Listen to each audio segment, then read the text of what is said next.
Hello everyone, welcome back to my channel Capsa. Today we will understand about Koch's postulate. So Koch postulate are a set of principles established by Robert Koch in the late 19th century to demonstrate the causal relationship between a microorganisms and a specific disease. These postulates provided the first scientific evidence for the germ theory of disease and laid the foundation of medical microbiology.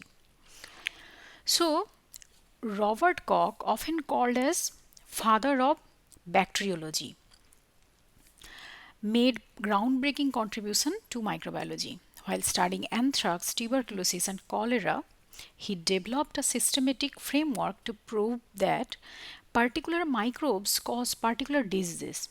He published his postulates in the late 1800s, forever changing how scientists approach infectious diseases. So why we need Koch's postulate? Before Koch's discoveries, many people believed in the miasma theory, which suggested that diseases were caused by a foul air or bad smells.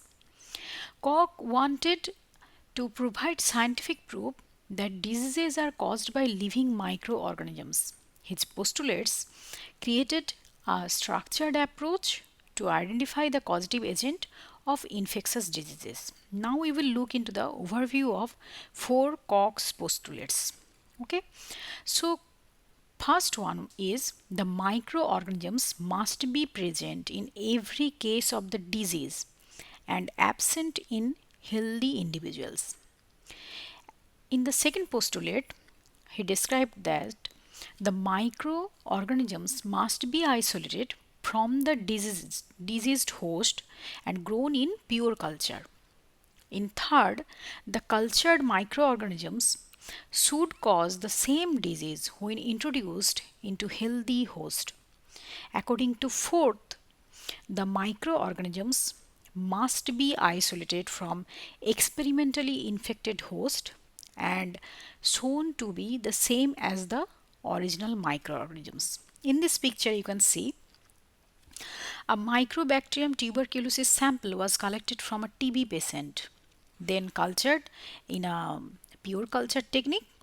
After culture, the sample was injected to a guinea pig, or you can see mice.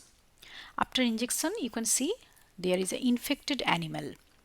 And when the sample again collected, the sample was the same bacterial colony.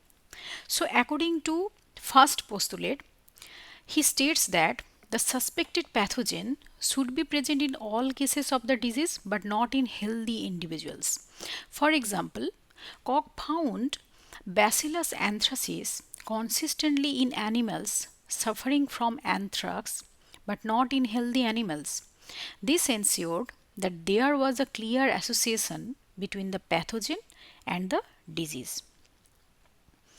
According to second postulate actually requires that the suspected pathogen be isolated from the diseased host and grown in pure culture.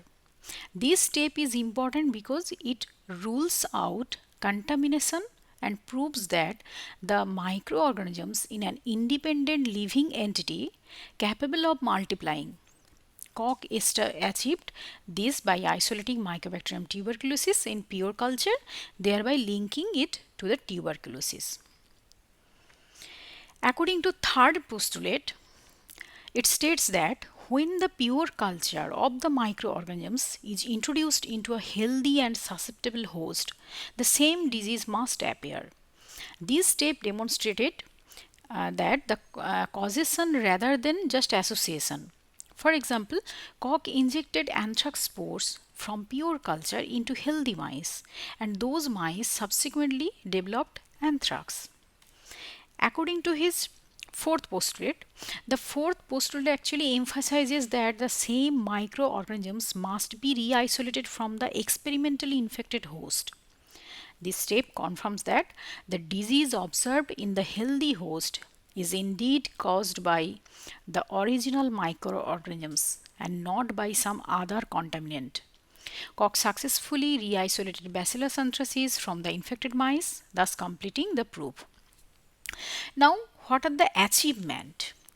So, Koch's postulates revolutionized microbiology by providing strong evidence for the germ theory of disease.